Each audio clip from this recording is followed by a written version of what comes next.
and our members of the press. We're going to begin with the introduction to our next president, and I'd like to invite Ruth Davis, who's the current immediate past president, to introduce Dr. Paul Gosling.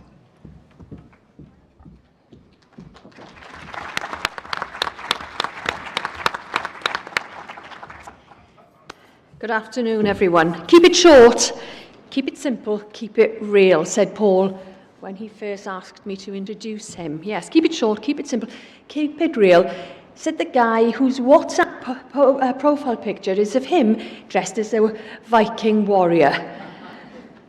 Sadly, I couldn't locate. I was thinking of putting that photo that. I was also looking for a photograph of Paul in his band. Now, I wasn't able to locate one, fortunately for Paul, unfortunately for us, because you know what? Our incoming president conference, he's not just an inspirational school leader, but he's a bit of a wannabe rock god as well. Slave labour, I believe it was called, your band. Paul, is that right? It is correct. And for those of you who trod the North London gig circuit in the mid-1990s, following the post-Brit-pop indie music, and if you were one of those, and you're wondering where you've seen this beautiful face before, well, now you know. Guitarist and erstwhile lead singer, I believe. And Paul, he never left his guitar behind. And if you fast forward 25 years, he's transferred these skills to his school. Now, I don't know if you've had chance yet to read his article in this week's Schools Week. If you haven't, it is really powerful and should really be on your weekend reading list. But if you have had time to read it, you'll have seen the photograph that I think stands out the most. It's Paul sitting not at his desk, not at a board table, but cross-legged on the floor, surrounded by pupils, guitar in hand, singing his little heart out. Yes, keep it short, keep it simple, keep it real. And really, you know, there are no three phrases that better sum up our very own Dr. Gosling. He remains as committed to the pupils in his care today, to their futures, to his ambitions for their futures, as he was with the very first class of pupils that he started with all those years ago. And you know, those of you who, like me, have had the privilege of working alongside him in whatever capacity, won't fail to have been impacted by his incisive brilliance, his unique ability to get straight to the hub of the matter of whatever's being discussed, his measured and his considered responses, and you know what, above all, by his kindness. I first met Paul when he joined National Executive in 2016, having become secretary of his Devon branch in 2010, I believe. In all that time, he has contributed to National Executive with typically effective, conscientious and selfless style. And in his roles, first as Vice Chair of Professional Committee and then of Membership Services Committee, and in 2020 he took over as Chair of Membership Services Committee before, of course, being elected as Vice President in 2021. In all of that time, Paul has diligently supported colleagues and robustly represented the interests of members. You know, on a personal level, I enjoyed an unstinting level of support during my own presidential year, at times often when I needed it the most. And this is something, you know, I've never had a chance to publicly thank him for, so I'm taking the opportunity to do so now. Paul, diolch. Yes, incisive brilliance, measured responses, and kindness. 2 minutes in Paul's school, and you're hit with all of the above and so much more. We pride ourselves on having a calm and friendly atmosphere where we get to know each child as an individual, announces Exeter Road Primary's website. And you know, the school truly is a reflection of Paul, of his core values, of his beliefs, and of his ambitions for the community he so proudly serves. I was lucky enough to visit last summer, and as I said, the minute I stepped in, I knew it was Paul's school. Brilliant school leadership. It can't be bought. It doesn't easily transfer from a book either. There's no algorithm to learn, no code to acquire. Good leadership sort of ensures the job is done and that the progress is made, but brilliant leadership, truly brilliant leadership means the school leavers, staff and pupils alike would happily return and do it all over again. Brilliant leadership changes lives, it leaves its mark, and that's what my visit to Paul's school did. It left its mark on me. Paul leads with ambition, but with empathy too. Around the corners, down the corridors, out of the classrooms, emerged pupils and staff members who were as proud and as articulate of their school's achievements as Paul is himself. But above all, and without exception, these were children and adults alike who genuinely wanted to be there. Paul's emotional investment in his school is palpable, and never more evident, I'm told, than when it's time, apparently, to bid farewell to a member of staff. These leaving assemblies can go on for a considerable time, apparently, and I'm reliably informed that staff members are advised to bring snacks for the duration, snacks for themselves, and hankies for Paul, who has a reputation for tearing up somewhat. Yes, Paul knows it's the people within an organisation which matter the most, and it's relationships that he commits to and invests in. Do you know, so my visit to Exeter Road Primary really did leave a mark on me, a powerfully inclusive environment, thundering ahead with progress and achievement, and ultimately a place where all involved actually wanted to turn up to every day. Is there a better definition of inspirational leadership? Is there a better endorsement? Yes, Paul's impact on the pupils he's taught and the teams he has led is immense. From his starting point at Ravenscroft Primary School in East London to Exeter Road in Devon, where he's led now for the last 13 years, I believe, Paul, contexts may have changed, but his drive and sense of purpose haven't. The passion with which he talks about the progression of leadership, whether that of his own or others, it never falters. Yet there is one thing that lights up his face even more than his beloved West Ham. And that's when Paul talks about his family, and especially about Sian and Sophie and Joe. The sheer pride in his voice as he regales the latest tales is clear. Whether it's one of their grand tours, cycling with you, Sian, while you run, enjoying a film with Sophie or watching the footy with Joe, it's patently evident that at that precise moment in time, there really is no place he'd rather be. I understand Millbank Tower to be perilously close to Sophie's new rooms, and so, Sian, you may want to warn her that Dad has plans for the coming year. Paul really does love nothing better than spending time with those from whom he gains the most support and encouragement to keep inquiring and searching for a better way. Completing his doctorate in 2019 conferred on him the title of doctor. Now, this not only afforded him a degree of extra stature for those passionate debates he enjoys with your sister, Sian, over the odd bottle of wine or two, but conveniently supplied the NHD with a means of distinguishing him from the other Paul in our lives. Our own, very own General Secretary. I mean, look at them. How else are we going to tell them apart across a boardroom? They've even started dressing the same. I don't know if you've noticed that. I've already mentioned his WhatsApp profile picture, which I'm reliably informed that Paul's penchant for dressing up doesn't stop there. Should the occasion call for it in the year ahead, Paul Whiteman, and even if it doesn't, we should be assured that, to quote Sian, he doesn't do things by halves. There are no holes barred, apparently, when Paul's putting together a costume. Who knew? So when we reach the end of the policy road in arguments and debates with the DFE, James Bowen, this could be something that we may well wish to call upon. Interestingly, though, Paul is one of the least confrontational people I know. Sean tells me that in 22 years of marriage, they've not argued once.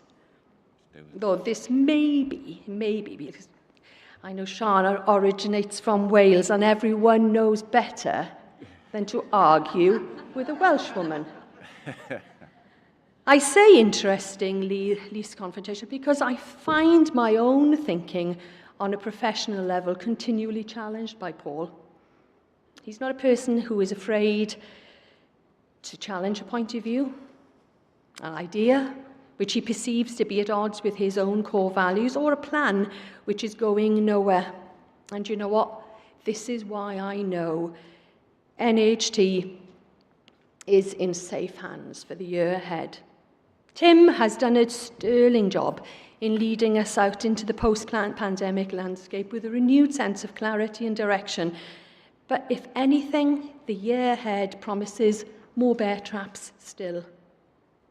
It also promises immense opportunity for this fabulous union we're so proud to be able to call our own. And there is no one, absolutely no one, I'd rather have at the helm of it, leading with compassion, humanity, towards solidarity, than our very own Dr. Gosling. Conference, I present to you your president for 2022 to 2023, Dr. Paul Gosling.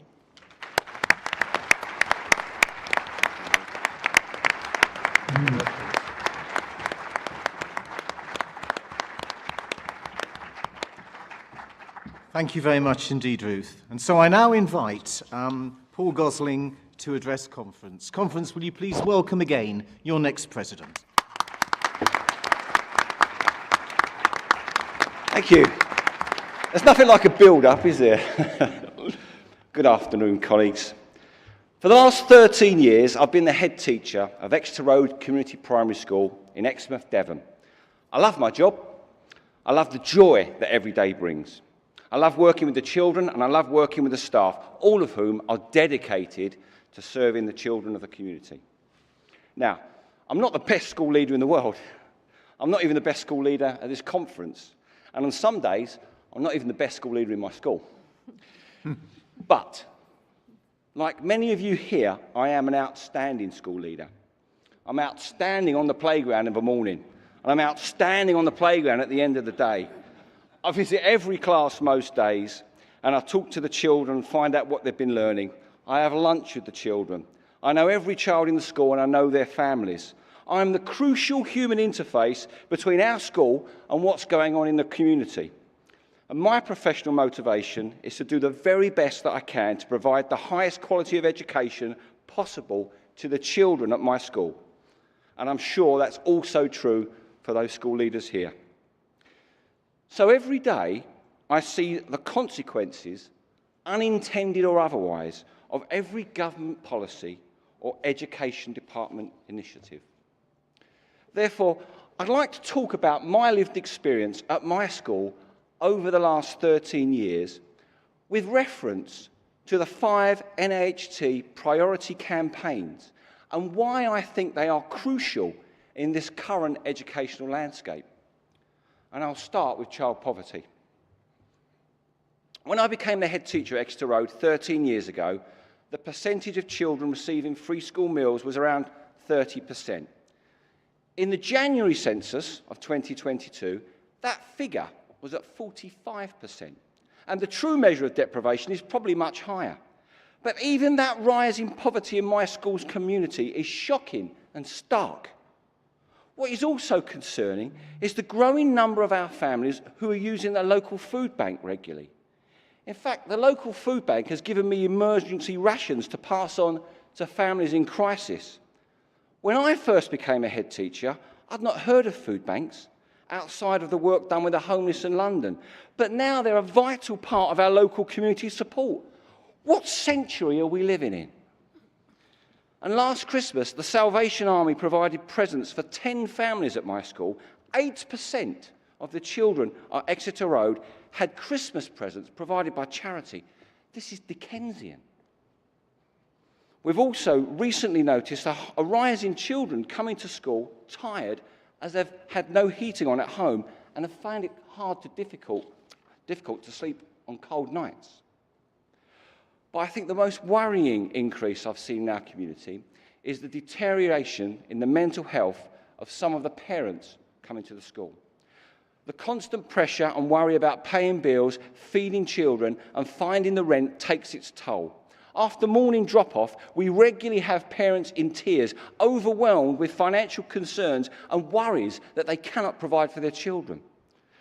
There's a massive amount of research that says that poverty is a huge barrier to children's success at school.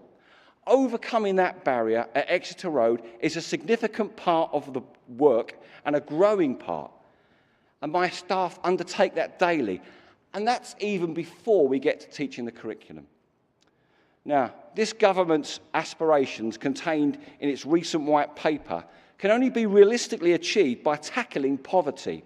By largely ignoring the issue of child poverty, this government is not taking the success of all children in education seriously. Stop wasting time and energy talking about structural reform and get on and deal with the real issues.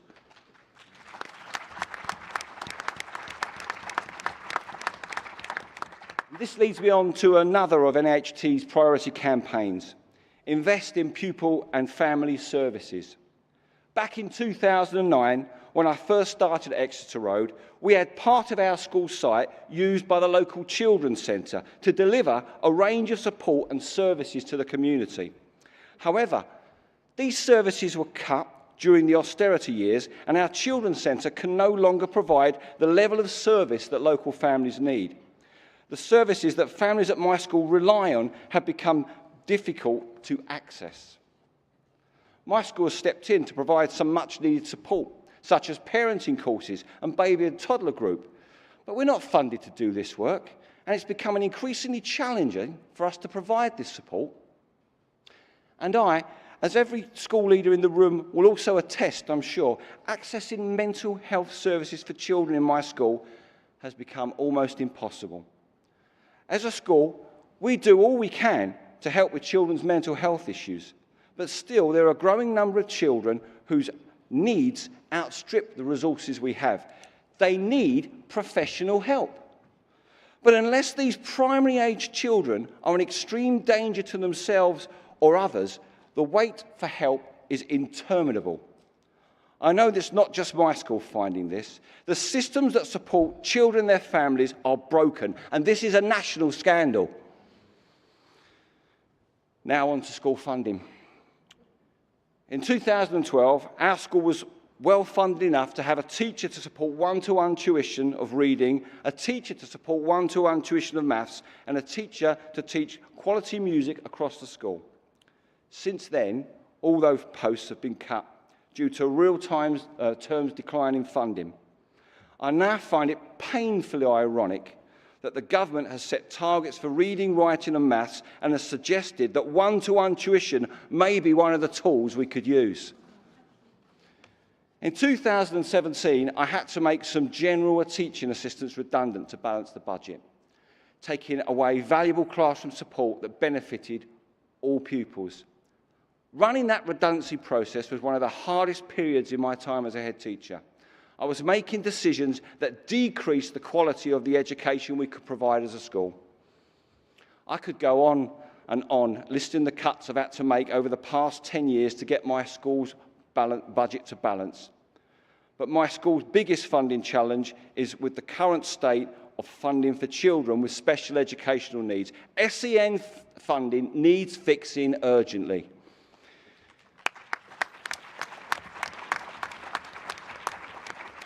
Exeter Road is a magnet school.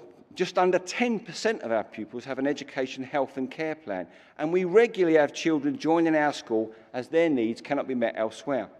However, although we take pride in our reputation for including all children in our work, each time a new child joins the school with an EHCP, it's a blow to our financial plans, as the high needs top-up funding provided does not meet the actual costs that we incur. It's not right, and it's not fair. It's not right that the actual cost of a place is not fully funded, and it's not fair that we have to divert resources from other children to meet another child's needs. I hope you will all join the NHT campaign cry that we need to fix school funding now.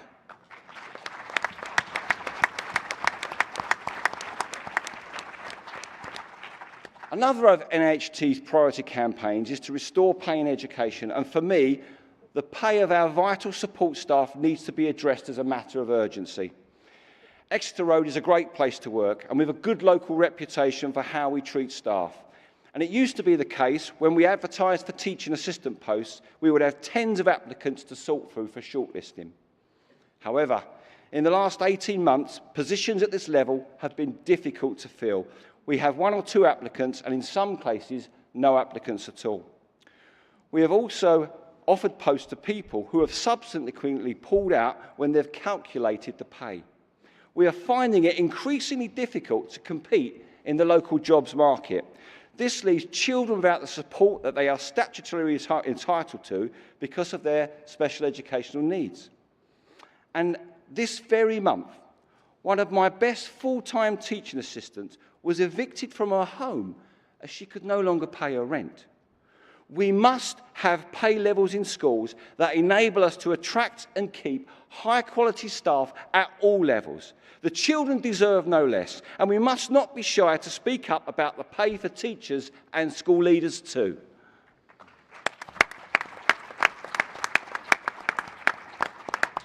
Now, 4 of the NHT priority campaigns are highly relevant to all 3 nations and Crown dependencies. However, the priority to end forced academisation on schools is uniquely English. Exeter Road is not an academy.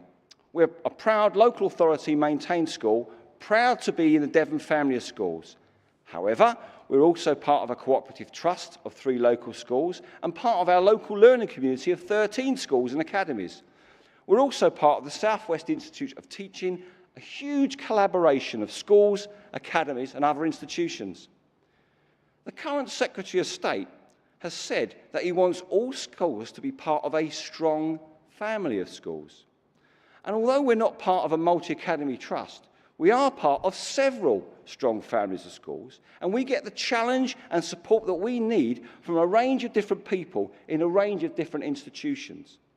Now, I've got no issue with Exeter Road joining the multi-academy trust if that would provide benefit to the children at the school. And we've been approached by a couple of MATs over the past 3 years asking us to join them. Still, we've not joined the MAT as currently there seems to be no tangible benefit for our pupils, though it's something that we keep under constant consideration. But I firmly believe that the governors and the leadership of the school should not be forced into an academy trust, particularly if this removes it from a family of schools of which it already is part and from which it already benefits.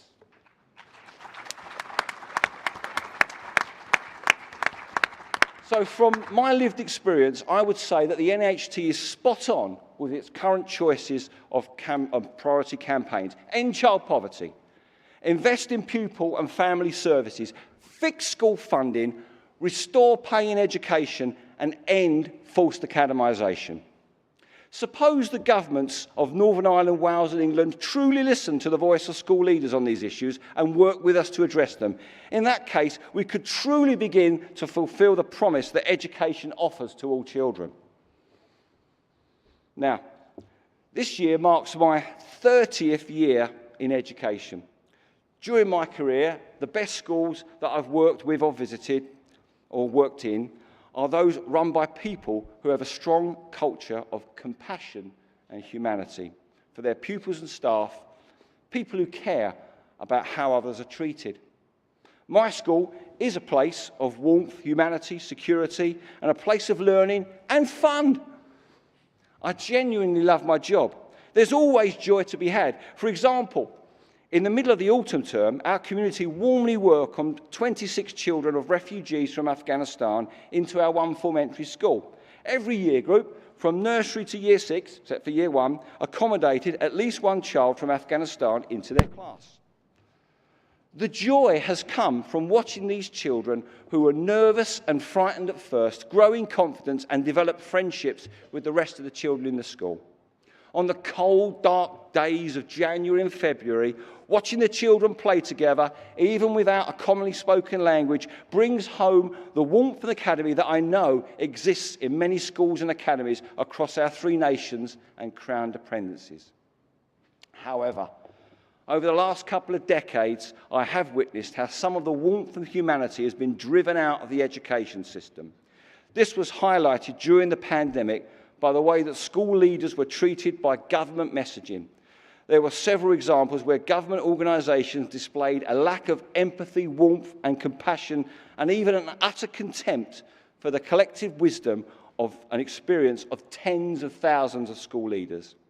Whether this was a disregard for school leader well-being by the poor timing of the latest guidance for schools, or the messages that inspectors would continue despite soaring rates of dangerous virus ripping through the school communities. No wonder school leaders are leaving their jobs in greater numbers than ever. Putting more thought and consideration into the policies, decisions and messages that target all school staff costs nothing to implement. I would like those working in the government of the 3 nations, the Crown dependencies, Estin, the ETI, Ofsted, etc., to listen carefully. When you're formulating your latest WYSI policy or long-term strategy, take more care and think about the people who are working hard and doing their best in schools and academies, and amend your policies, plans, strategies and messages accordingly. Those working in schools deserve nothing less than your respect and support. Now, one of the reasons why I became an active member in the NHT is I believe that our union is rooted in compassion, humanity and solidarity. Compassion for those living in poverty by actively campaigning to end child poverty so that every child can grow up in conditions that enable them to come to school well-fed, well-rested and correctly clothed, so they can fully engage with the incredible education opportunities that we provide for them. Humanity in the understanding that being a parent or carer is not an easy job. The human condition is complicated, and there are times when people need help, which is why we are campaigning for investment in pupil and family support services. And we stand in solidarity with our colleagues as we campaign for better pay for those working in education and better funding for schools and academies. Colleagues, I'm sure that all of these priorities will be raised again during our policy conference. Please do get involved and add your voice, your experience, your compassion and your humanity to the debates. Let us show our solidarity on these issues. And one final thing. It's disappointing that the Secretary of State for Education or one of his ministers was not able to speak in person at our conference this weekend. It's disappointing, but it's understandable. It's understandable that someone who supports the leadership of Boris Johnson is unable to be here to look in the eye a group of people who truly understand what it means to be a leader. School leaders know and live by the Nolan principles of leadership, selflessness, integrity, objectivity, accountability, openness and honesty. It is shameful that the current Prime Minister of this country does not. Colleagues, thank you.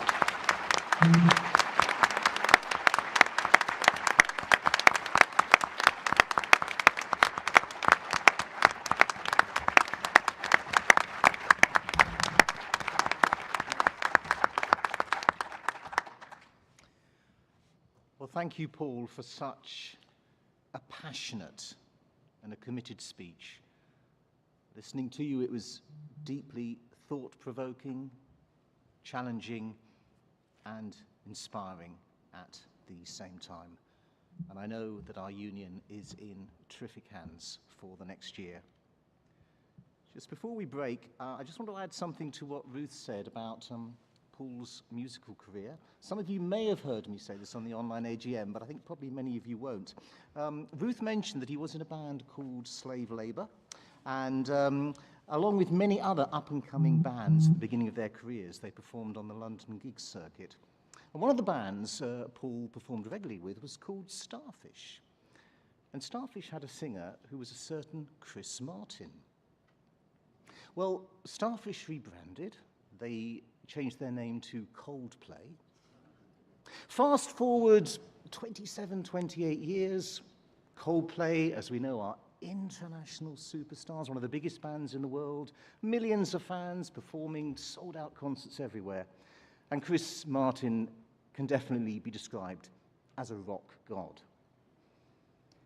Slave Labour, on the other hand, didn't quite reach the same dizzy heights as Coldplay, sadly. So instead of a career in the music business, Paul entered the teaching profession. But oh my word, what a successful career that has been. And it was the music industry's loss has definitely been the education's profession's gain, and in particular, NEHT's gain. Paul, as much as I'd like to describe you as a rock god, I think it's not too blasphemous to describe you as a bit of an education god instead.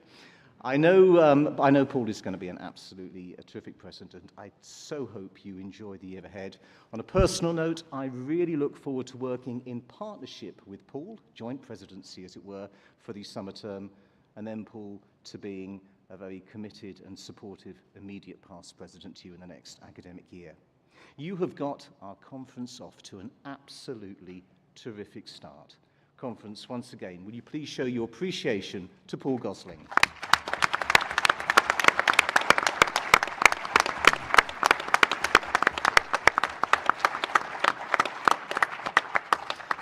In a moment, we're going to take a break, a chance for some refreshments, and also to visit the exhibition. If I can please ask you to be back in your seats about 25 minutes' time, just before 4 o'clock. Now, in your delegate bag, you will find there is an exhibitor trail stamp card. And if you visit all the exhibitors and get the card stamped, you will go into the draw to win all prizes, which include an Amazon Fire tablet, an Echo Dot, is that how you say it? Echo Dot, £100 Amazon voucher, a whole school 6-month subscription to Lufter, and many more. Completely true. The first time we ever had conference at Telford, I was a younger head teacher, quite penniless, a young family mortgage and all that, and I took part in the conference trail. And in that year, there was just one prize, but it was a prize of a cheque for £750, and I was on a mission. I went through all the exhibitors' stands. That was my absolutely committed to that. Got all the stamps, and I remember sitting in the closing ceremony, and I forget who the president was, but the president at the time drew out from the bag, and he called out my name and my card, and I went home with a cheque for £750. My wife, Julia, was absolutely delighted because she'd been left at home ever so kindly looking after our 2 young children while I went off to conference for a good time. But when I came home with £750, she had no problem with me ever going to conference ever again. In fact, she was encouraging me to go all I could. So it could be, I don't think it's £750 this year, but as the phrase goes, it could be you. But on a serious note, please do take time today and tomorrow to visit the exhibitors. We really do value their support and sponsorship. Now, just before we close, I understand that there's going to be a short video to play. So Pathway, what is it? Pathway is a program made up of over 20 courses, with more courses being added all the time, and you can take each individual course at a time and pace to suit you. Every course contains roundtable discussions with experienced practitioners sharing authentic stories of mistakes they've made in teaching and leading and lessons they've learned along the way. Resilience is contextual. It's a person in a place and therefore ebbs and flows and changes all the time. Do you think there's a culture in schools around busyness and filling time with pretty much anything? Well, everyone else is doing it, isn't it? I mean, all the other teachers down the corridor are doing it. And I noticed that their car is in the car park before mine. Manage yourself. You'll be the happiest you will ever be. And importantly, you'll be the happy teacher that every child deserves in their school. Pathway is a personal approach to CPD.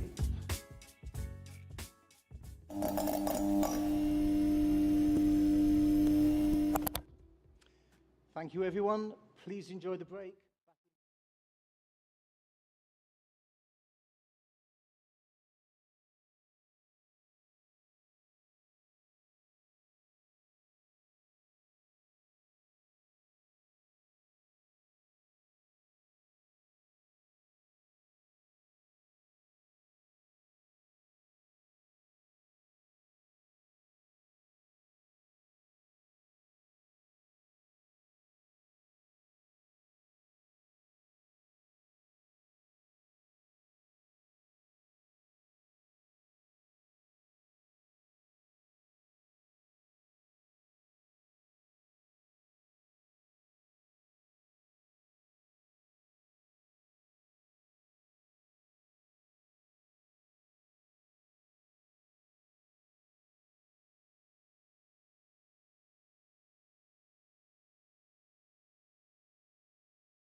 So I'm here.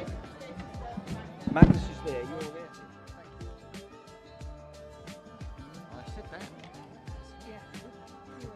I was right. Close to the pool when he's doing his speech. Take a few photos.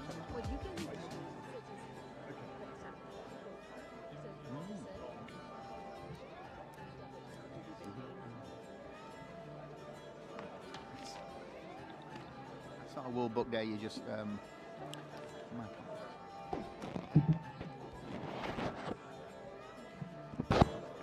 this your stuff, Tim? Yeah. That's yours, that's yours, that's mine.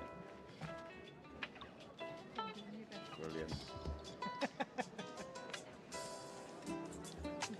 Need the script.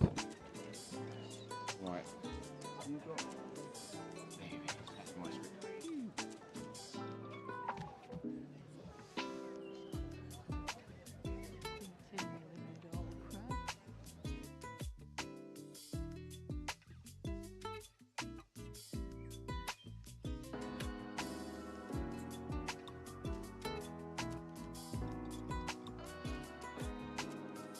In terms of child poverty in Wales, we have the highest rate of all the 4 nations, but very high levels of deprivation that they're dealing with within their communities. The Welsh Government use free school meals as the indicator for funding schools to support deprivation, and we see that as quite a flaky measure because it doesn't take account of all the indicators that we think should be taken account of in terms of working family poverty.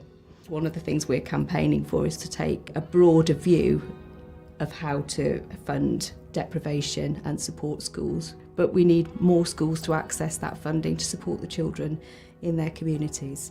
It's not just about leaving it to schools and school leaders to solve this huge social problem. Part of what NAHT are campaigning for and supporting is this wider societal change in terms of how do we support families out of poverty and how do we give our next generations hope and, you know, a better future. That's what it's got to be about.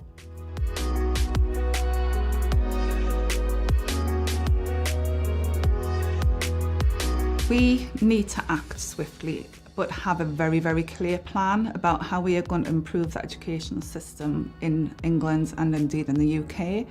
School leaders are the people who have been holding together a broken system for the past 10 years. The NHT are behind you and are talking to the government the whole time. The encouragement, the empowerment that they actually give you in your day-to-day roles, I couldn't have done without it. It's part of a community of people who are wanting the very, very best for our profession. When our collective voice is heard on behalf of our children, it can't be ignored.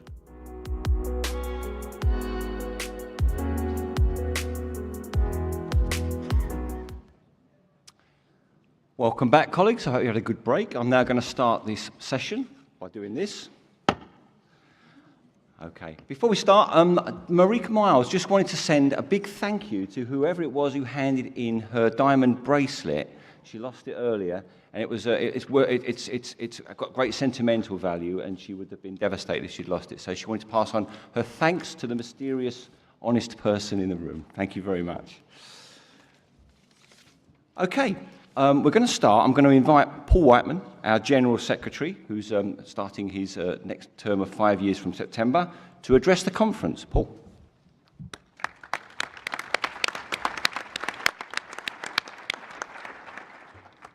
Good afternoon, conference, and thank you for the warm welcome.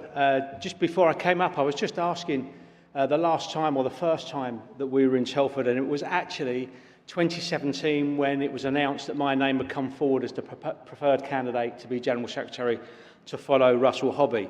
And South Central, where are you? Give us a wave, South Central. Hello, South Central. We're all in the same hotel, and I wasn't allowed to tell anybody until it was officially announced. And I went down to breakfast, and South Central said to me, "Come over and join us for breakfast." I said, no, I'm in my new suit, polished shoes and all the rest of it. I can't possibly join you. You're going to ask me who it is, and I can't tell you, so I sat on my own. And they kept on and kept on, who is it, who is it? And all I said to them was, I think you'll be pleased when you hear it. And they said, are you pleased? I said, very. And apparently it still came as a shock, despite a new shoe, polished shoes, that it was me. But I'm very, very grateful that you're going to give me another 5 years. It was at Telford where I said, accepting that nomination, that who knew I would fall in love with school leaders. I truly have fallen in love with your profession, what you do and what you deliver. It's got under my skin. It is so very important what you do, and having another 5 years to effect good change and to represent your voice at the heart of all the governments in which we operate is a very, very special privilege for me. So thank you very much indeed. And I want to start my speech really by saying a thank you, a further thank you to the profession. Thank you to the profession for your courage, your resilience that you've shown over the last 2 years. Thank you for your preservation, your commitment and your leadership too. Thank you for creating fantastic environments which allow young people to learn and to thrive. And I'd also like to thank you for promising to buy me a drink in the bar later. At least we waited until it was legal. Come on, a little bit more. So, someone writes these jokes for me, you know. If I don't deliver them, they're going to get really upset. Joking aside, I wanted to let you know how grateful I am and how much I recognise the extraordinary efforts you and your teams go to in making your school the amazing places that they are. And it's so hard at the moment that your success and your efforts are astonishing. It's not simply the COVID pressures, the continuing lack of money, high stakes accountability, the quality of inspection, the recruitment and retention crisis, long hours, or the lack of pay. I could go on, and believe me, I will go on too. But it's the absolute failure of political leadership. In Northern Ireland, it's been 84 days since the government collapsed for a second time. Now, we need an operating government in Northern Ireland so that our colleagues there can get on with agreeing with government their progress on pay, their progress on workload agreements, and their progress on industrial relations. So let's hope that the election in a few days' time will give us a basis for going forward. And in Wales, we continue to be obsessed with a bloated and ineffective middle tier that gets in the way rather than supports what we're trying to do. And it's not just us saying that in Wales. It's also the independent studies into what's going on in Wales saying that it's a waste of money and it doesn't deliver. So let's clear the decks, let's save some money, and let's get on with the job of sorting pay and education reform in Wales. And in Westminster, well, where do I start? Let me first reiterate that NHT protects its political impartiality and its political independence absolutely jealously. So what follows is not a party political speech, it's a complaint about politics and a description of why the failure of an out-of-touch government is making the job of producing well-rounded young adults ready to play their full role in society so very difficult. Now, the basics taught in school are not how to write and how to count. The first things are about self-regulation, good behaviour, decency, honesty, integrity, things that are hard to observe in the UK government right now. Now, I'm not that angry that whilst we all obeyed the rules in the most desperate of time, our leaders parted. In the scheme of things, the offence of having a glass of wine and a slice of cake is minor. But for the Prime Minister of the country to mislead us about it repeatedly is unforgivable and clearly in breach of the standards of our democratic institutions.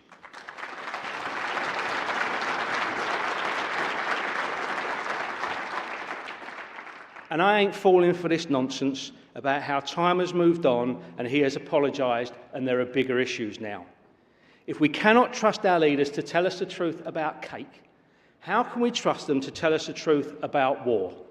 How can we trust them to tell us the truth about refugees? How can we trust them to tell us the truth about the economy?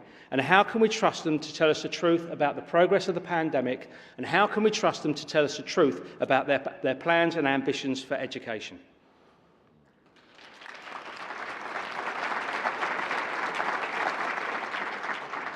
And conference, it just gets worse.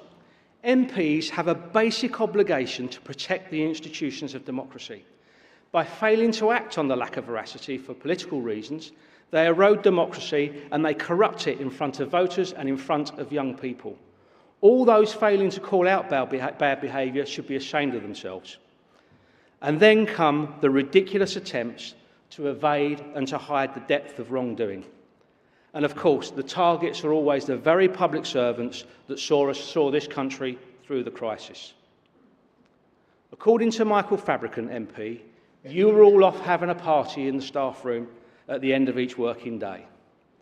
What utter nonsense.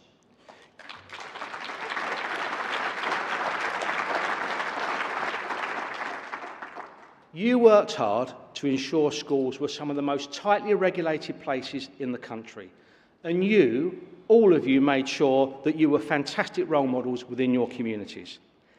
Anybody that knows anything about school realises that they're places for children. And therefore, in contrast to Westminster, there's not an alcohol culture throughout the school system. And why am I so angry? Because even more than that, even more simple than that, you're also so exhausted, so emotionally drained, spending so much of your time away from your own families, it wouldn't have occurred to you to reopen a staff room that you'd closed for safety reasons to nip off and have a cheeky drink. It's a ridiculous assertion made in a ridiculous attempt to defend the indefensible, made by a member of an increasingly ridiculous-looking government.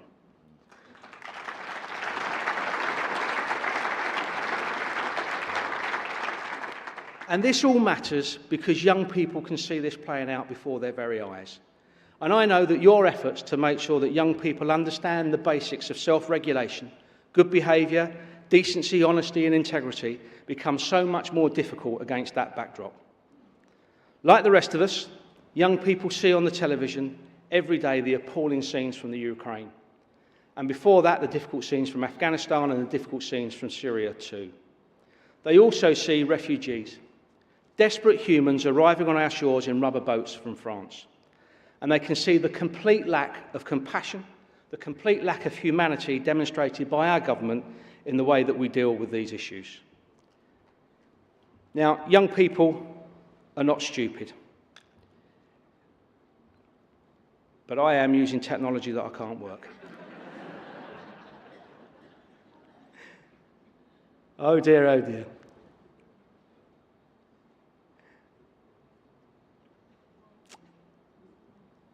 Young people are not stupid. There, I found it. Thank you very much for your patience conference. There you go. Young people are not stupid. They also see and hear difficult debates about immigration. It's not an easy subject. And you're not allowed to teach young people about this in a balanced way. The rhetoric from government wants to portray you as all trendy lefties that want to indoctrinate young people. What utter tosh. You will teach young people about how to interrogate these issues. You'll teach them how to interrogate them well and to draw their own conclusions. You have been doing this well for years. You will do it in a balanced way. I trust you to do that. Government should trust you to do that. They should simply get out of your way.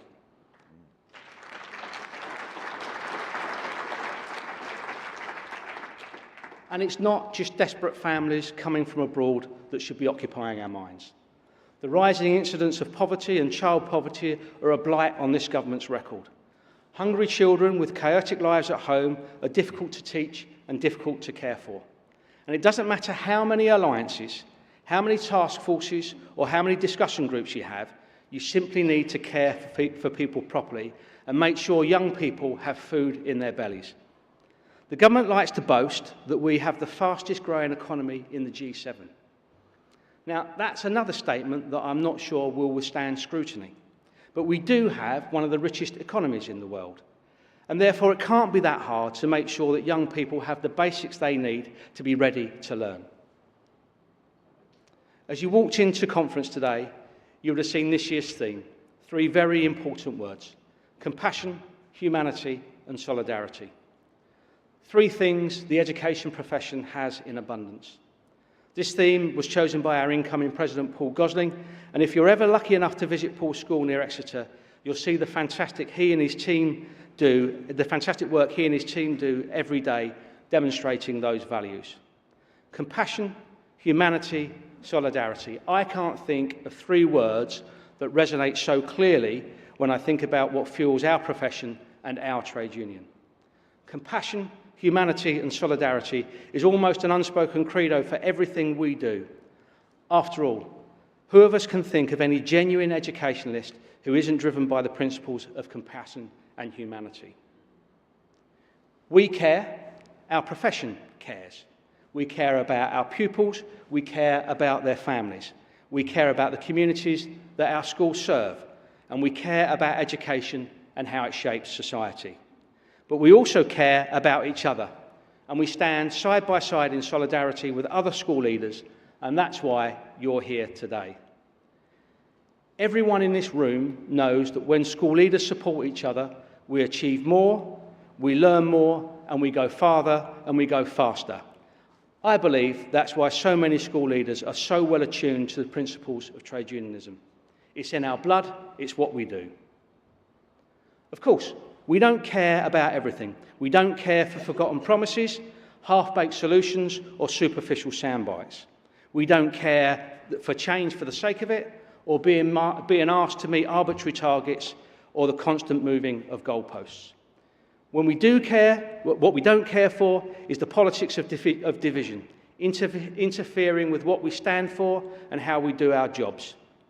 But more of this shortly. Now, I mentioned Ukraine earlier, and I have no doubt that, like me, many of you have watched in horror at the bloodshed and the destruction which continues to bring devastation to its people. History will define governments on how they acted during such crises. And this administration's hesitance in welcoming those affected by the war does not reflect the values of compassion, humanity and solidarity that I know all of you exhibit in your schools every day when you welcome children from war-torn countries. It's rather a pity that we can't mandate our country's leaders to go back to school so you can teach them a thing or two about leadership. And if you happen to arrive in a boat, you'll be shipped off to Rwanda. Zero compassion, zero humanity. And I just want to take a moment here. I heard at the TUC General Council this week about the action being taken by civil service unions. I want to pay tribute to those civil servants at the Home Office who, through those unions, are challenging the policy through the courts as they cannot contemplate having to implement such inhumane principles and regulations. Sadly, we've seen the same inertia when it comes to tackling child poverty. 4 in 5 of our members have seen an increase in the number of children coming to school hungry over the last 5 years. And the silence from government on this has been absolutely deafening. And while he should be applauded for his efforts, it shouldn't take a Premier League footballer to force a response on such a critical issue. Conference, as I start my second term as General Secretary, I could not feel more energised to work alongside you in navigating the landscape that's laid out in front of us. At no time in history has there been a greater need for a strong school leadership union to be commanding the attention of a government who, despite their own beliefs, need to be listening to you, the experts. So today I want to talk a little bit about ambition, something I know you all have in your schools in spades. And I want to invite the government to embrace that ambition and to project it back to us in their own plans, which have lacked vision and they've lacked substance that school leaders across the country have been hoping for. For an administration that likes to talk about opportunity, they're guilty of missing an awful lot of them. The government's recent Levelling Up white paper was a prime example of this. What started off as a seemingly admirable effort to tackle the worst consequences of inequality in society were reduced to a set of principles lacking the depth, imagination and investment needed to do so. If the government was serious about ending regional deprivation, they would spend meaningful money on doing so. And how can we have a serious conversation about levelling up without significant investment in education? Words without deeds are meaningless. It may be called a white paper, but that doesn't mean that the pages should be blank of all meaning. And sadly, we're seeing this pattern occurring frequently with the government using big words and exciting slogans to dress up the thin gruel that lies under the surface. And this brings me on to the government's recent white paper for schools.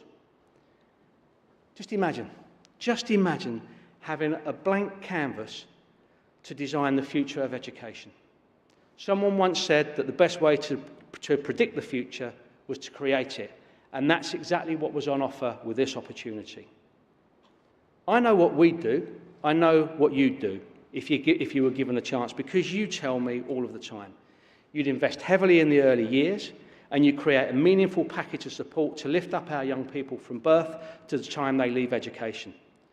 You would think about the elements of education that install a love of learning and create a toolbox of resources to ensure everyone found themselves on a level playing field. But instead, we're left again with a debate about structures. We know we cannot turn our back on the academisation agenda. There is great practice going on in all school structures. So our job is to make sure that they are designed in a way that helps you get on with the job. Tomorrow, we will release the details of a recent survey of members. It confirms what we already knew. Schools that saw advantage in joining a multi-academy trust and moved there on their own terms have seen benefit and enjoy it. But many are yet to be convinced. So I want to reiterate, Conference, the NHT continues to believe that the choice as to whether to join, the choice for a school to join an academy should sit firmly with the governing body of each and every school. However, I'm not naive, and I know you're not naive. We know the government aren't comfortable with the messy nature of the current setup and want a fully trust-led system. And it would be helpful if they could fess up that this objective was more about tidying up and stop suggesting that it was the only way to improve pupil outcomes. I don't much fancy the prospect of another meandering philosophical debate with the government about academisation. And to be honest, neither do you. Instead, we need to find a way of meaningfully engaging with that discussion so that we can help steer the outcomes and make sure that we don't get left on the sidelines. Now, bear with me on this, because there's a nuance to what I'm about to say.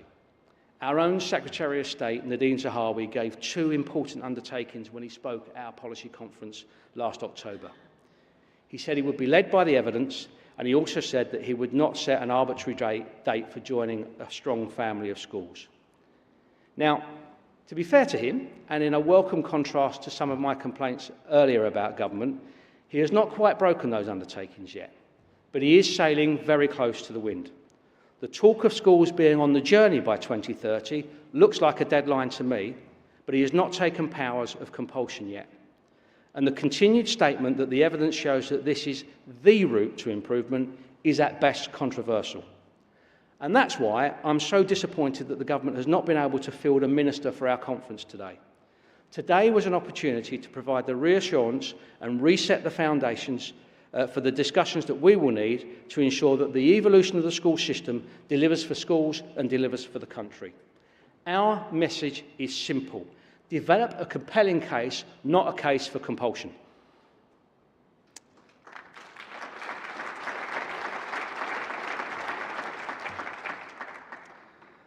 The White Paper also sets out its ambition to ensure an excellent teacher for every child. This is, of course, is admirable, and there are other parts of the paper which give you a sense of genuine ambition. But once again, where is the commitment to providing the support needed to make this happen? Schools urgently need significant investment and investment in the provision of the support services too. Without this, it's hard to understand how any of the ambition laid out in the paper can be realised. And we're of course encouraged that there is at least a conversation happening between government and the profession. I believe that process to be ongoing, and I believe it to be genuine. And I believe this association has the ear of the department when it comes to making the views of school leaders known. But our challenge over the coming year is to make our arguments clearly enough, loudly enough, and frequently enough to a point where it can cut through all of the noise and be accepted as a universal truth. That's why we need the help of every single one of you. Because the government, the press and the general public will only tolerate hearing the same thing so many times from me, despite my dulcet tones, my good looks and my irresistible modesty, of course. But people want to hear from leaders on the front line. So tell your stories, explain your challenges in your communities, organise within your branches, and let's get the messages out to government loud and clear that school leaders are fit to burst with ambition for their schools, but we desperately need the investment to make that a reality. I'd also like to take this opportunity to invite the government to have a big conversation with us about the purpose of education, something which isn't laid out in the white paper.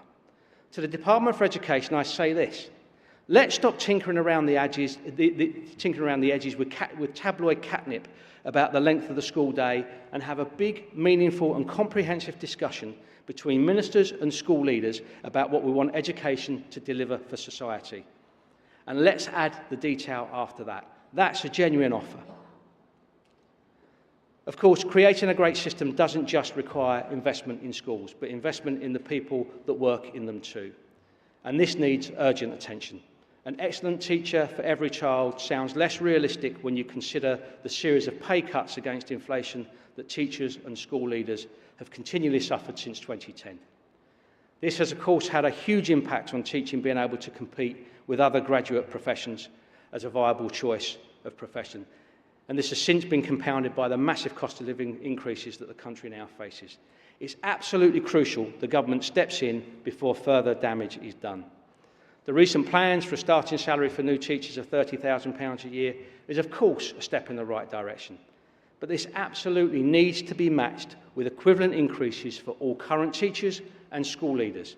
A situation where higher salaries for early career teachers is being subsidised by lower uplifts for experienced teachers and leaders is neither helpful and it's absolutely not acceptable.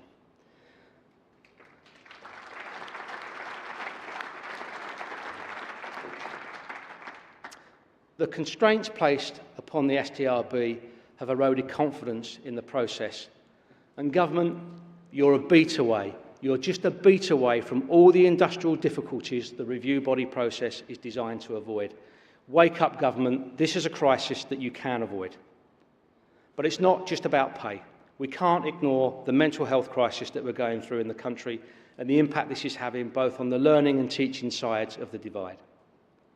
I'd like to take this opportunity to thank our outgoing President, Tim Bowen, for spearheading such a powerful campaign about staff wellbeing during his term of office. And I'm sure many of the resources and services signposted within that campaign have been a great help to many of our members too. But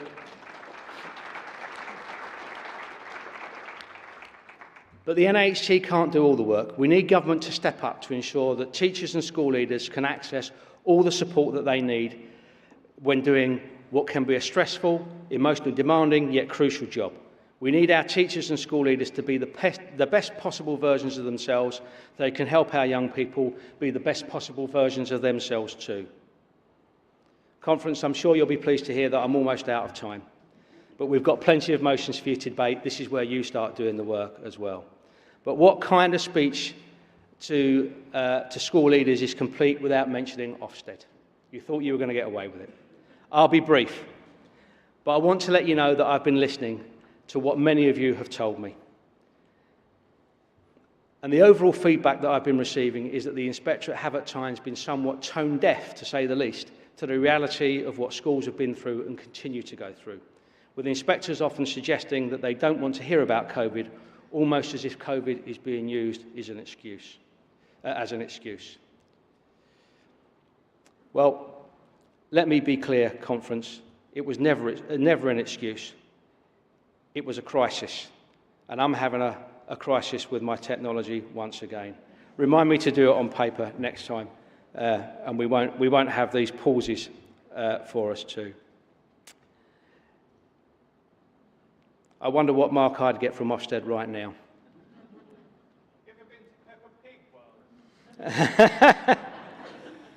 So I'm now pleased I'm almost out of time. It was never an excuse, and it never will be an excuse. It's a crisis. A crisis which school leaders were at the coalface for and saw them having to make complicated decisions in the space of minutes to deliver huge changes and make complicated decisions in the space of minutes.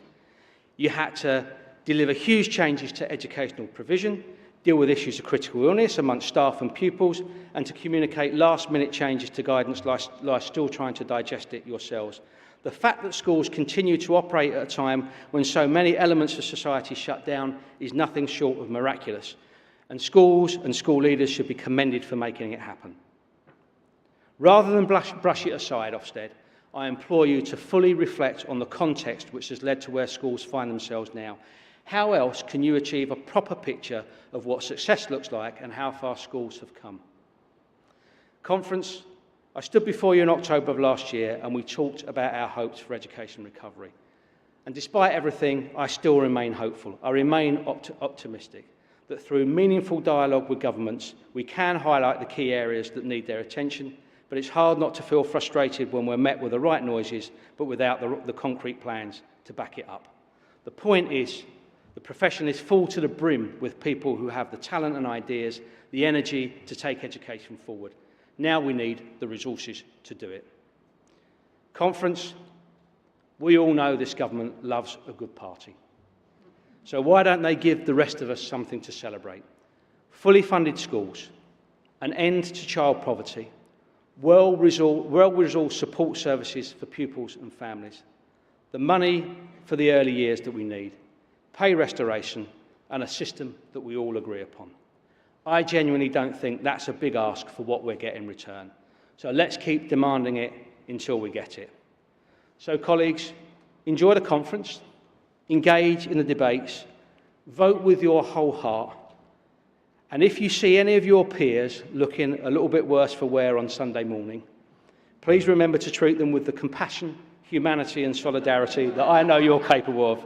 But for now, let's get to work. Thank you, Conference.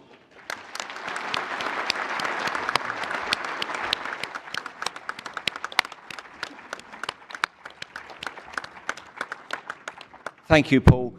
I'm always impressed by your ability to, your political strategy, the way you manage to take the anger that you feel yourself and the anger that comes from our members, but direct it in a way to achieve some things. And I think that we need to remember that this weekend as well.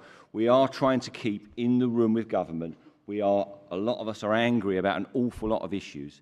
So it would be really good if we can bring that through, of course, when we're debating the policies Paul suggested, but we need to be kept in the room so that we can have the maximum impact for our staff and for the children in our communities. Paul, thank you very much.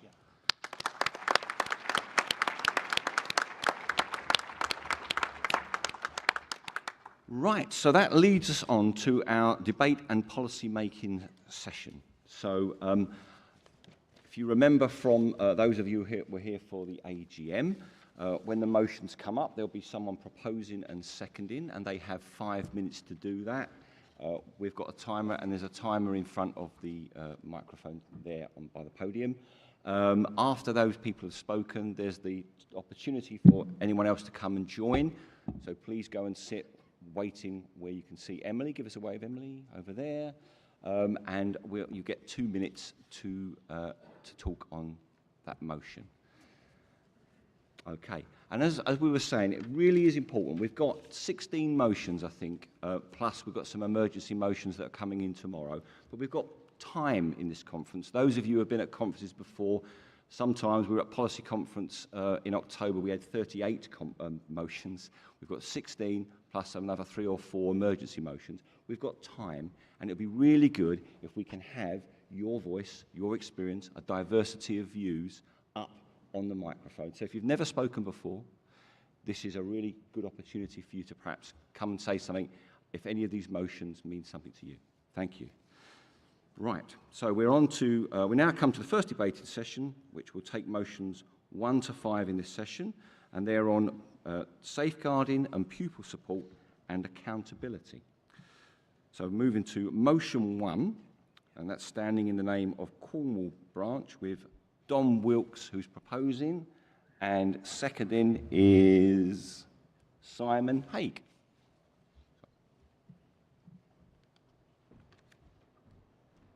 Good afternoon, conference. This is my first conference. I was told that had happened. It's the first motion I've ever raised, and I'm the first up, so thanks for that. My name is Dom Wilkes. I'm a head teacher of Bude Haven Community School, which is in Bude in Cornwall. You can tell by my accent that I'm from Cornwall. All the Northerners laugh. I took up post in September 2019 after being a deputy head up in the northwest for the previous 8 years. We've got 1,227 students, fantastic ones, sparky, bright, lively, articulate young people. I'm here today because I'm worried. And there's nothing worse being a head teacher knowing that you've lost all ability to help just one young person succeed and be okay, especially if they're lost to county lines, child sexual exploitation or child criminal exploitation. There's a real and alarming increase in county lines activity in Cornwall, as well as serious concerns over child criminal and sexual exploitation. And these issues are not isolated to Cornwall, and I know that many of you will feel them in your own schools and areas. But unfortunately, police, social services and other agencies need to support leaders more to address the issues, listening to and working with schools to safeguard children and young people. The South West Child-Centred Police Commissioner was tasked with a question from me when on a Zoom meeting I said, what is happening about all these things that are going on? We've got a mega county lines issues in Bude and the surrounding villages and areas. And she went away and came back and said, there are no issues with county lines in Bude. I don't blame her and I don't blame the police, because with one police officer in Bude and one part-time PCSO, when we used to have a police station, a beat manager, 5 police officers and 4 PCSOs, it's not within their scope or sphere of influence to do much about that. And actually what I find myself doing as a head teacher is informing the police far more than them informing us. What I call on National Executive to do is to support educational leaders in Devon and Cornwall, to engage with the police and social services to ensure there's a clear understanding that these issues represent a significant safeguarding risk to the children and young people in our schools. I would like them to press government, police and other relevant agencies to provide more support to schools and address their serious concerns regarding county lines and child exploitation, so that no more will we have to see children disappearing bit by bit, and you can see them fading away, and it's incredibly upsetting. So if we could have that support, I would really appreciate that. Okay, conference, I move. Thank you, Don.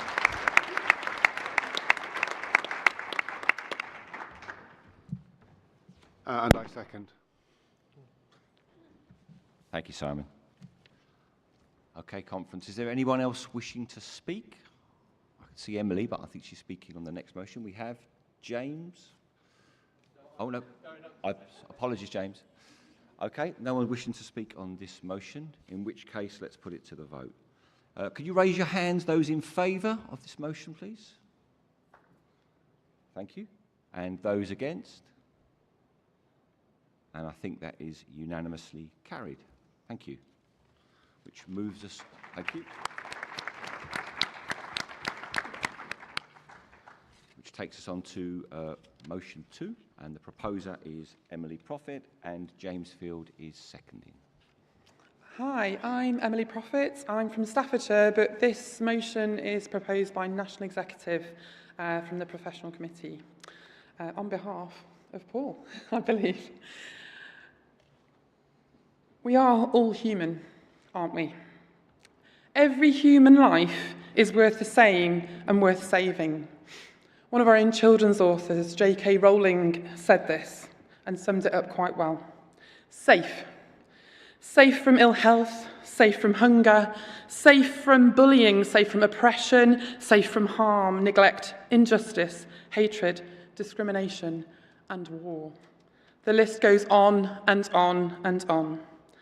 According to the UN Human Rights Office, 78 children have been killed and 105 have been injured in the Ukraine since the war began on just the 24th of February. But these figures represent only those casualties that the UN have been able to confirm, with the true toll unlikely to be far higher.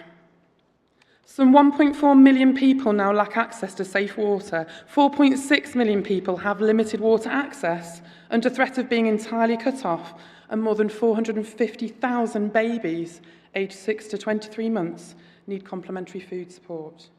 Children's safety, well-being and access to essential services are all under threat from non-stop, horrific violence.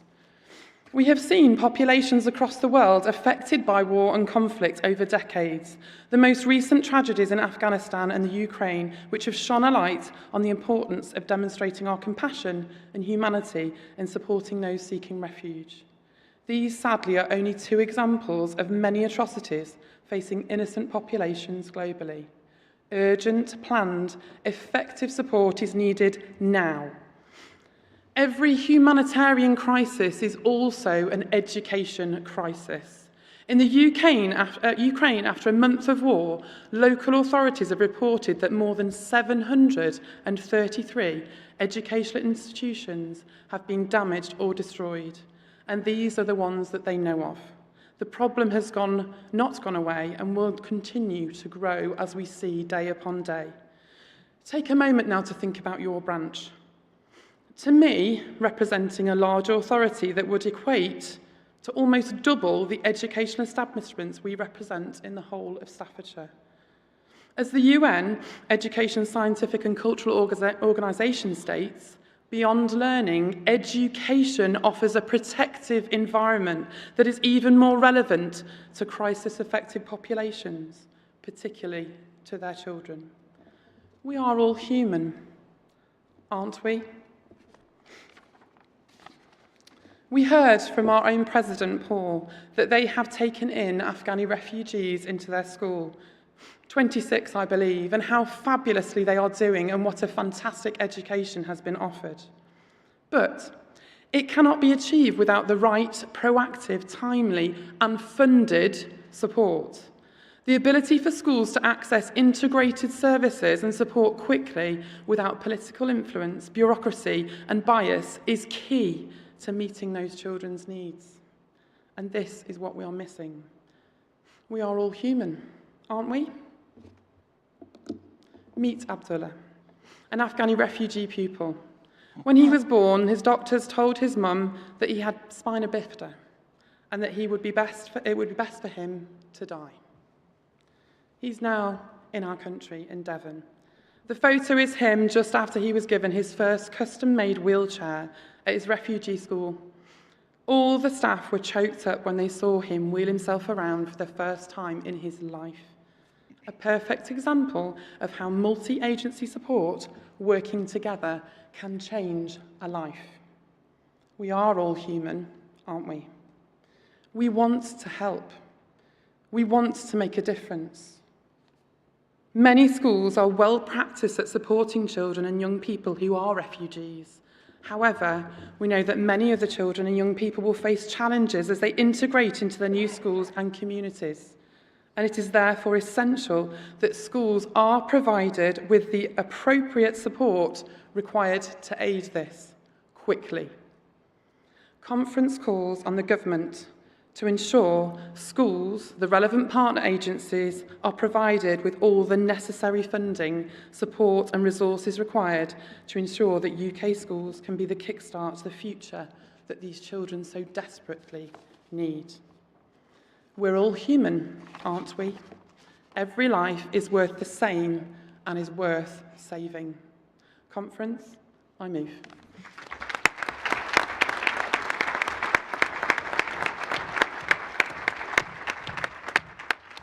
I second this motion. Thank you, Emily. Thank you, James. Have we got anybody else wishing to speak? Someone's coming, thank you. Please make sure if you're coming up to the 2-minute mics to tell us your name and where you're from, which branch, please.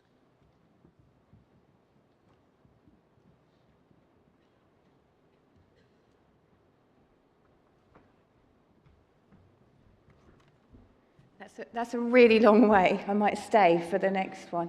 I just want to say that I fully support this motion, and I'm really moved seeing those photographs and hearing about what's going on supporting refugee children in our schools in the UK.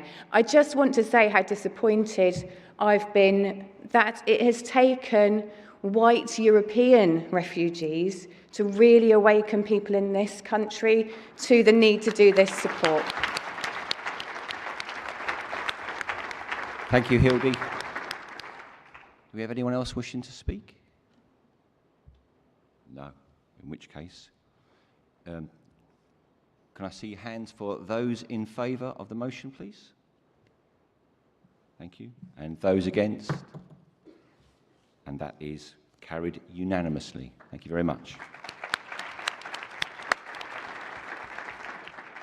Takes us on to motion number 3, which is crisis in recruitment to children's services, and that's Deborah, who is proposing, and Melanie, who is going to second.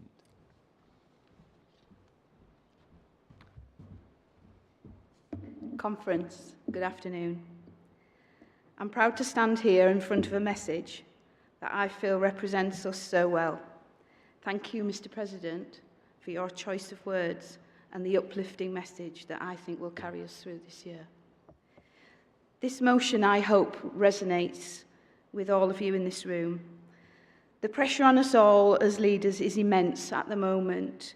It is relentless, yet we keep going. During the course of a term, many of us, if not all of us, have some interaction with children's services. When you pick up that phone and call it in to your local team, it's always a stressful and very significant act.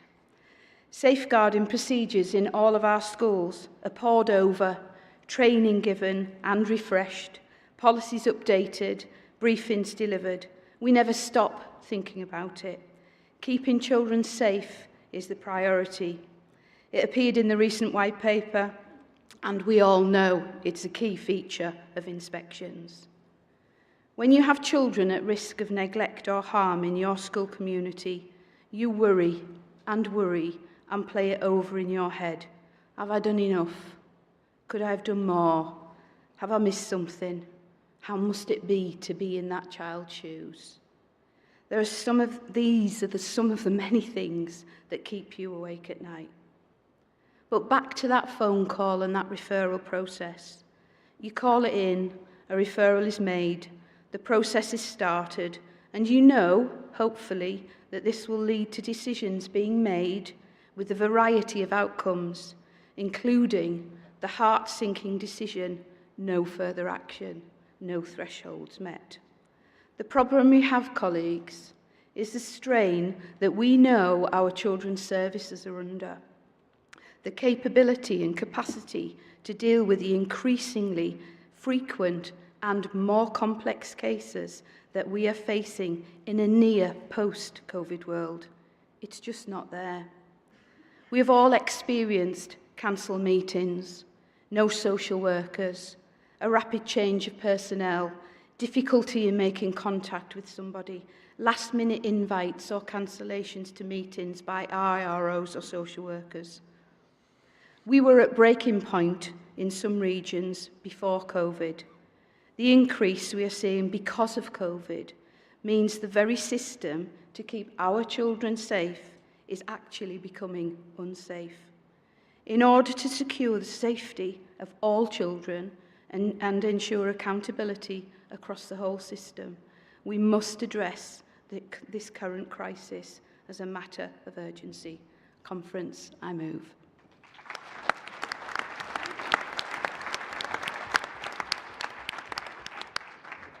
Thank you, Deborah. Do we have anyone wishing to speak on the 2-minute mic? Was that here? Thanks, Emily.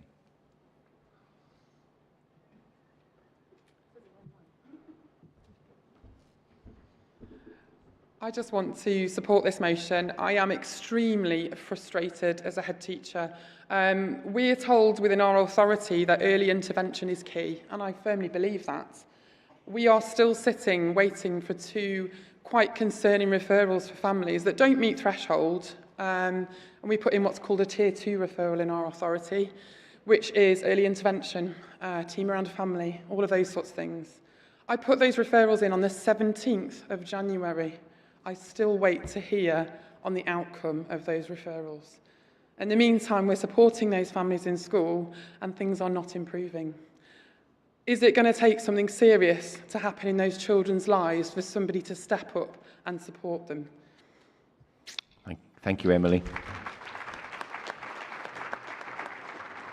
Or if you wish to speak, please come up. And don't forget your name and your branch, please. Thank you. Okay. I'm Maxine Stafford, I'm from Sheffield. I'd really like to support this. In my school alone, since coming back from December to now, my school has seen a threefold increase in number of children in social care, with social care involvement. The latest family I've had, there are 3 children. It has taken me 6 years to get these children the support that they deserve.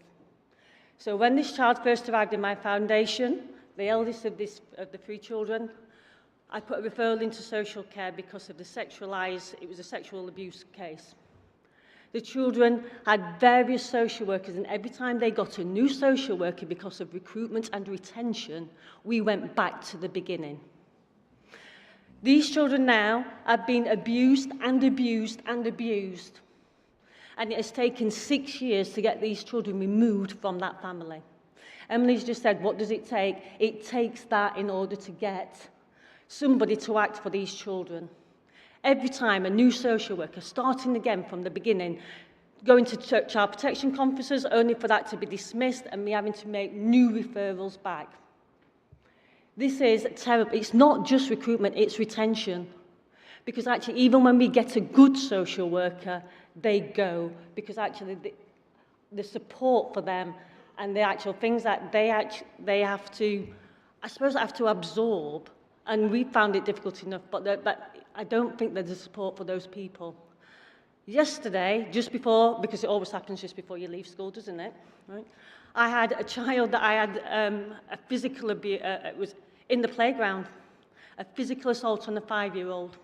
It took me 40 minutes to even get to the safeguarding hub and another 50 minutes to report it to 101 for somebody to speak to me about a physical assault on a 5-year-old. I'd absolutely like to back this. Thank you. Thank you.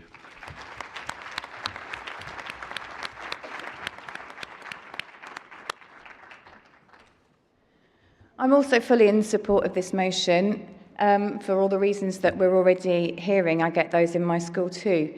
I think it's really important that we recognise that this is a crisis of recruitment, retention and support and investment in children's services. The White Paper talks about strengthening safeguarding. We need to see the government putting its money where its mouth is and actually investing in children's services.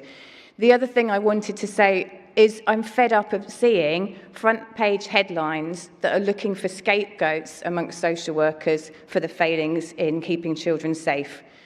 It is not their fault. I think the fault lies with a government that have allowed child poverty, they've allowed pressures on families, we have a cost of living crisis. All of those things are endangering our children, and it needs to be tackled at an even wider level than this.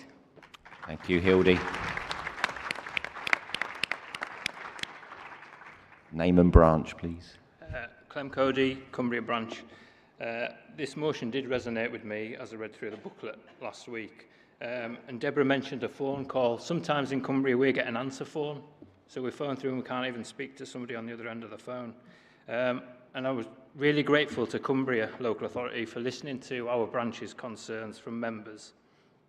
And they went on to explain their recruitment difficulties and the reason that they have dozens upon dozens of locum social workers because they can't recruit and they can't attract young social workers from the bright cities like Manchester, Liverpool, Newcastle to come and work on the west coast of Cumbria.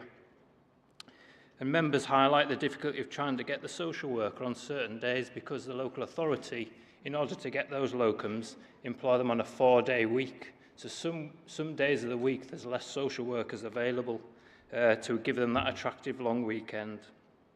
And the schools are then having to use the police powers to put children in protective care over the weekend. When members liaise with the legal team, because it's not just social workers that are short-staffed, the legal team have double the caseload with half the admin staff that they had several years ago, which makes it even more difficult. And this motion rightly does stand up for children and the families, but as a trade union, we need to stand up for our members who we represent, and it's the stress of the school leaders who are dealing with these cases week in, week out. It's those leaders who are going home, mulling over these cases and thinking about it day in, day out, and thinking, are we doing enough? And quite clearly, we're not. Thank you, Clem.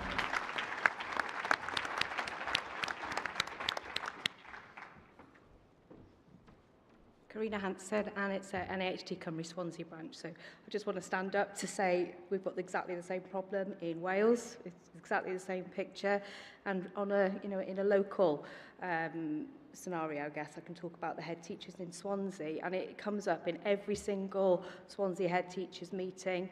It is this. This is one of their main concerns. They talk about it all the time. We just really can't get in touch with our social workers. But do you know who can be got in touch with? Head teachers. Because we are open, aren't we? We're the ones that are there.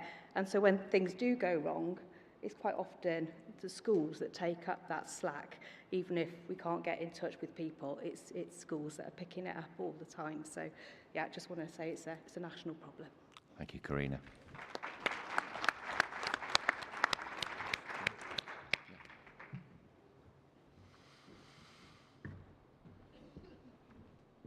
John Bauer from the Bristol branch. The small school in the centre of Bristol that I led across the pandemic, I got to the point where 10% of my pupils were with a social worker across 2020-21. And that was sobering. But for me, at the centre of this motion is the key word, and the word is capacity. And I support this motion. I think there's the local context. I find it extraordinary that the governing party in this country is fighting a local election, and the sell for their party is that they won't cost you money. We need local money as well as central government money coming in to create the capacity that will provide the children's services that we in schools need. So I would stress, to me, that capacity issue is what this is about. I have huge respect for the social work teams, but we do feel like we're working in a broken system at times, and this just cannot go out without, I think, tragedies, sadly tragedies, that may not all make the front of tomorrow's news. Thank you, John.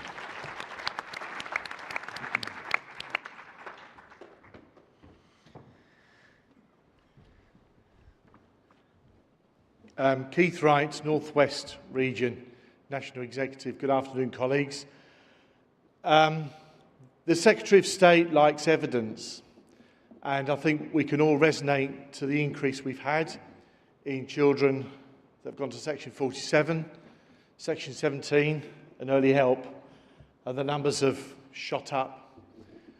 So how about if we provide the National Executive with the statistics of our own settings?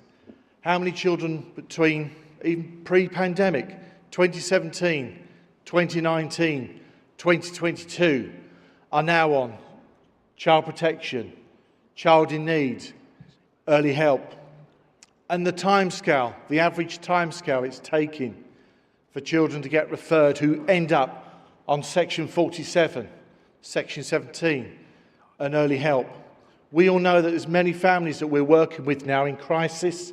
Cost of living, I'm sure, has had an impact on the increasing difficulties in children and their families. And we have a Children's Commissioner who's looking out for those children that are not in school at the moment. We're worried about them, but we're worried about the children in our school. So let's ask the Children's Commissioner to get involved as well and lobby the government. But I think what we need to do is present the government with the statistics, the hard facts of the difficulties we're facing and the timescale it's taking for our children to get the help they so rightly deserve, and the agencies to get the support and capacity that they so rightly deserve, so that they, like us, are not burnt out with trying to support the children that we deeply, deeply care about. So I fully support this motion. Thank you, Keith.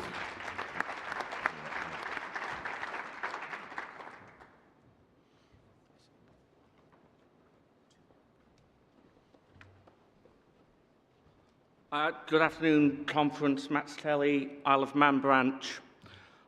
This motion resonates with the members of the Isle of Man, and the Isle of Man are very happy to lend their full support to this motion.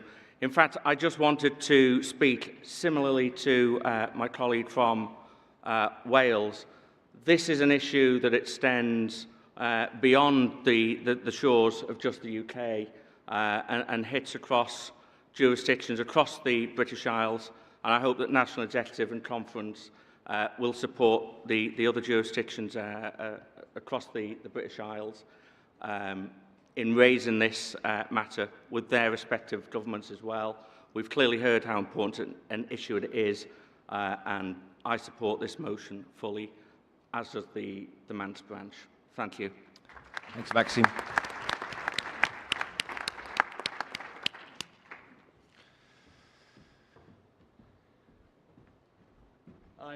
I'm Chris Gaffney from Staffordshire. My first conference also this year. I completely and totally support this motion. I work in a school in a relatively high level of deprivation, and we have a significant amount of need for additional services for our children. I don't think that this motion captures it completely, though, because this is something that's been going on for years and years and years. This is threefold. We heard earlier about our children's centres being dissolved and removed, that early help that was so clearly and badly needed for our communities. How many colleagues in this room have fulfilled that need for their own communities from their own pocket? How many people have done that? How many people now are providing mental health support services for their children, who employ, as we do, our own school counsellor, who employ additional people to come into our school to support our young people, who have trained staff specifically in order to support the mental health of children? The issue is, right, we need more social workers, we need more people in children's services, but we need genuine, true and deep investment in all of our children's services, not just in social workers. Social workers do an amazing job, but wouldn't it be wonderful if we could lighten their load by preventing children from getting to that crisis point in the first place by getting the services in place that they need? This is not going to get easier. Our cost of living crisis is going to cripple so many of our families. We're going to see more families facing poverty, facing just the worst possible circumstances, and who will always be there to pick it up? Us, because we care. Let's invest in this properly over time, and let's have some systemic input of financial capital into our systems. Thank you. Thank you.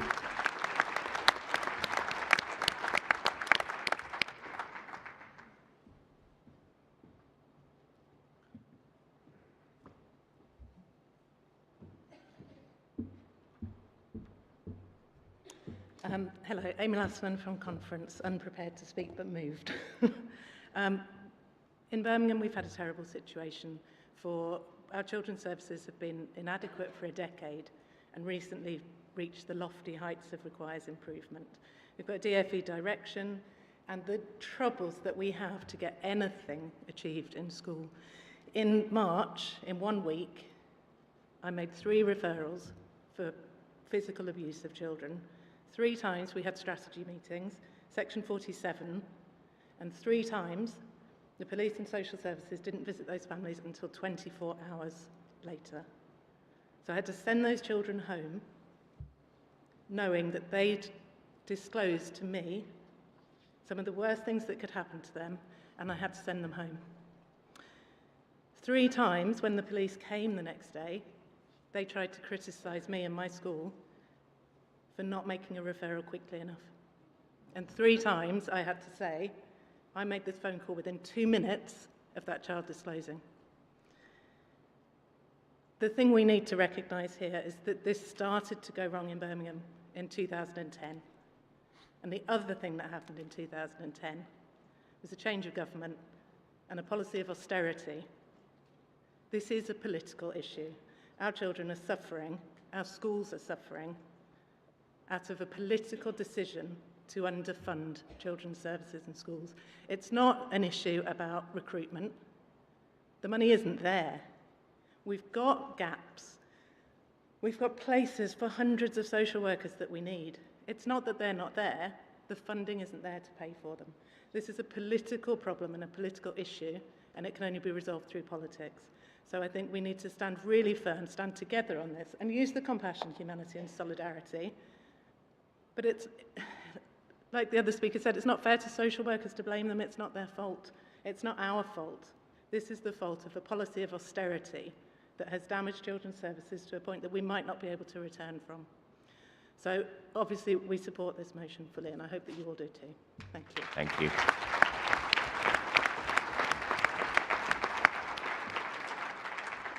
I see no one else waiting to speak, in which case we will take this to a vote. So if you support this motion, those in favour, would you raise your hand?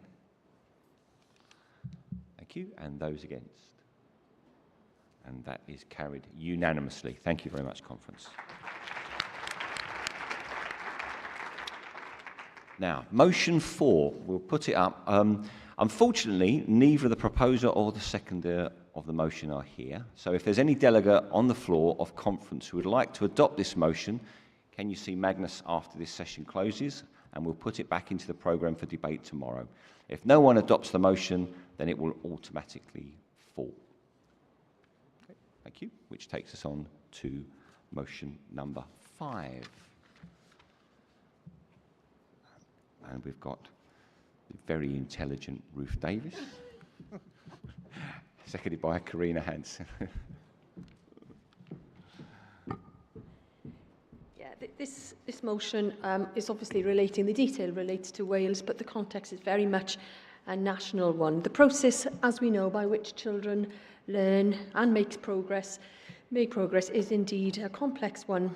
Conference motions over recent years have issued instructions to continue our work around reducing high-stakes accountability systems, systems which too often have little to do with actual pupil progress, which provide little, if any, additional information, and which, let's face it, get in the way of innovative, inspirational teaching for learning. We've talked about systems which act as a sledgehammer to change, of unresponsive systems militating against creative leadership, of accountability systems predicated around a culture of blame and threat, acting as a brake to improvement, not as a boost for it. Yes, we, the professionals, know that the process by which pupils learn and make progress is indeed a complex one.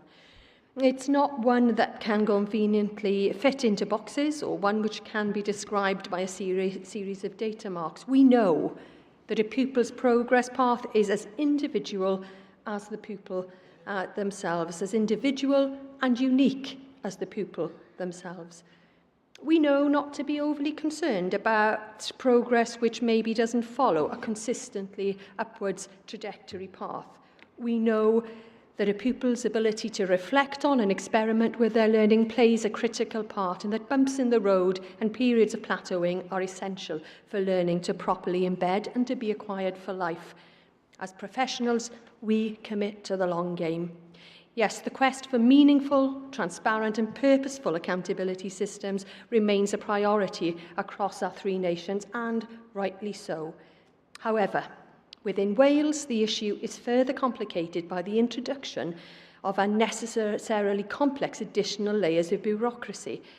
The ambition to replace Wales's 22 local authorities with 4 regions was never fully realised, and schools ended up with the original system as well as the new regional structure. And remember, this is in addition again to our accountability and inspectorate system, ESTIN. This regional structure operates, via its consortia model, additional accountability systems to the ones which were already there. The systems don't synthesise, they have little in common with each other, and make negligible contribution to the process of school improvement, all the while swallowing up immense amounts of funding which might otherwise be used to secure much-needed frontline school-based staff.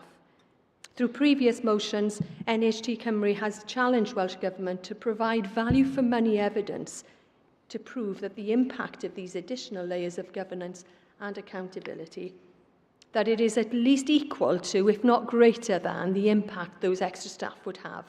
To date, Welsh Government has not been forthcoming.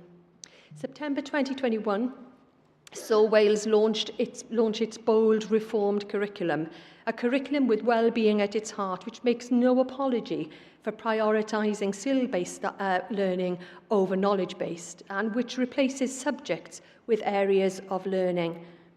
Curriculum for Wales returns agency to the professional, but there is undoubtedly now some heavy lifting to be done, not least around ensuring these ambitions are supported by an accountability system which fits the purpose of 21st century learning, a system which supports the bold plans and doesn't cut across them.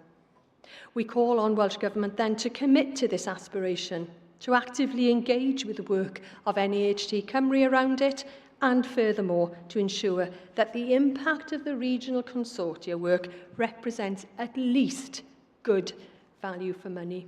Conference, I ask you to support this motion. Thank you. Thank you, Ruth.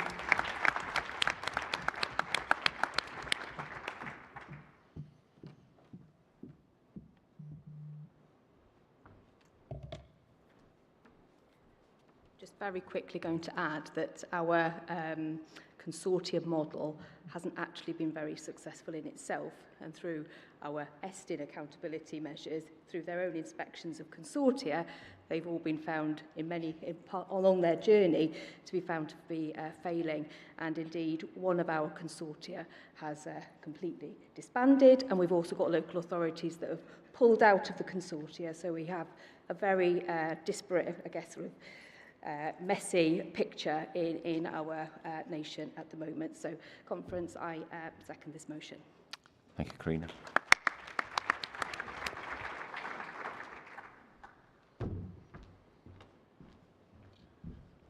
There is a shortcut, but I might not do it again.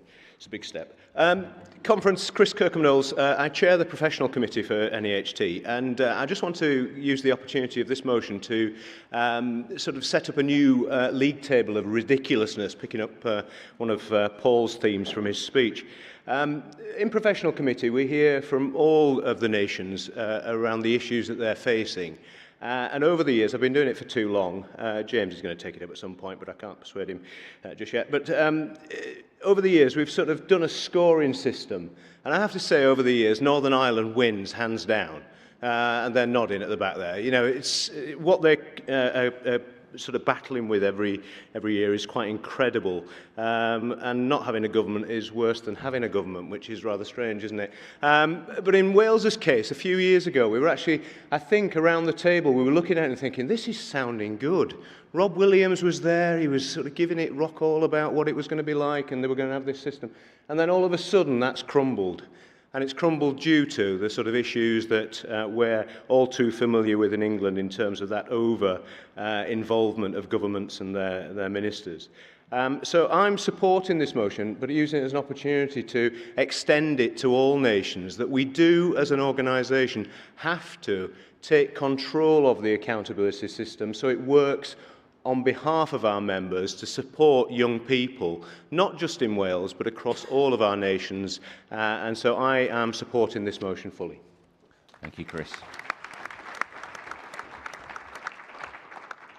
I see no one else wishing to speak, in which case we'll put it to the vote. Can I please see those in favour? Will you raise your hand? And those against? That's carried unanimously.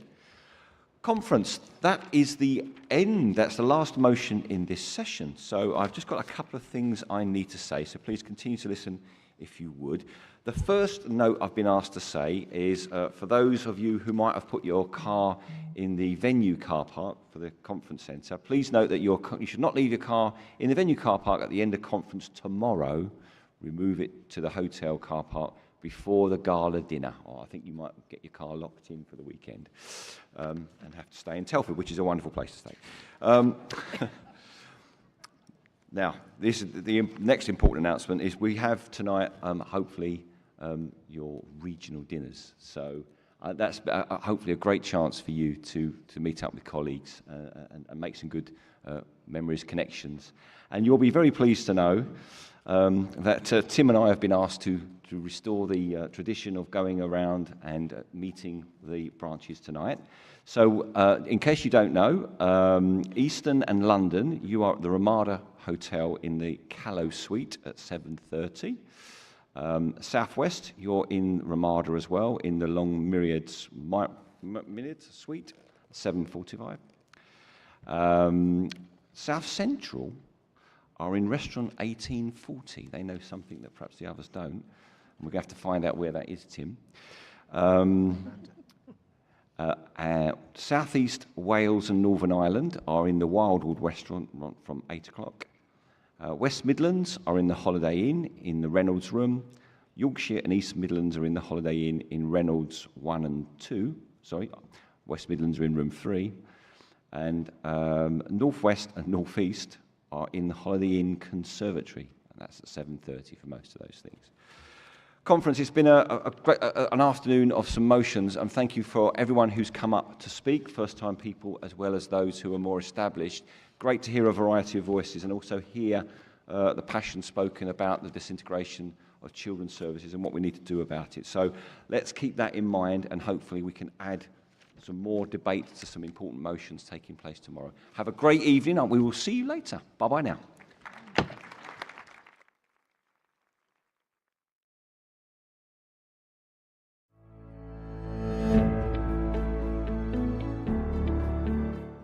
NAHT has been working for leaders and for learners for more than 120 years.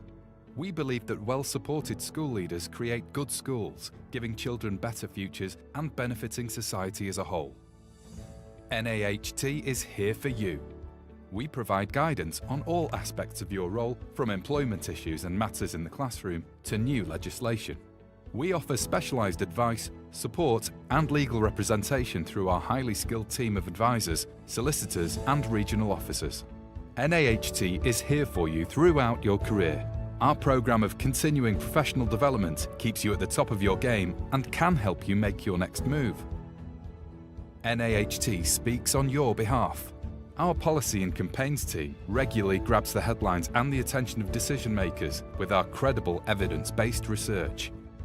We scan the education landscape to keep you up to date with the latest developments within the profession.